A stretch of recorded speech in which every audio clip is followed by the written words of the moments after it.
সংস্কারের জন্য জীবন দিয়েছিল, সেই রাষ্ট্র সংস্কারের পথেই আমরা যে কয়দিন বেঁচে থাকব ওই পথটা অনুসরণ করেই হাঁটবো। আমাদের ছেলেদের, আমাদের ভাইদের, আমাদের যারা যে বোনরা বিধবা হয়েছেন সেই ভাইদের যে একটা আকাঙ্ক্ষা ছিল যে আমরা একটা জনকল্যাণমূলক রাষ্ট্র, একটা বৈষম্যহীন রাষ্ট্র আমরা গড়ে তুলব, সেই রাষ্ট্র গড়ে তোলার জন্য আমাদেরকে একসাথে থাকতে হবে। এটা এমন নয় যে আপনাদের এনসিপি হয়ে থাকতে হবে, কোনো দলের আন্ডারে এসে থাকতে হবে। আমাদের একটা চাওয়া যে রাষ্ট্রটা কল্যাণমূলক হোক, বৈষম্যমূলক হোক, এমন বৈষম্যহীন হোক, এমন একটা রাষ্ট্র হোক যেখানে আর কোনো দাবি দেওয়ার জন্য দাঁড়ালে আর কোনো মায়ের বুক খালি না হতে হয়।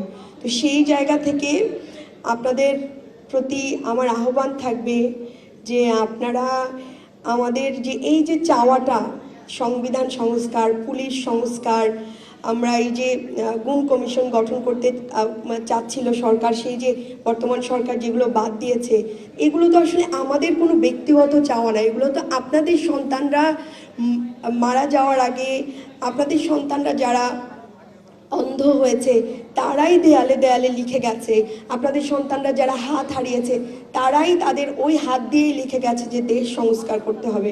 তো এই দেশ সংস্কারের এই জার্নিতে আপনারা আমাদের পাশে থাকবেন এবং আমাদের ভুল ত্রুটি থাকবে।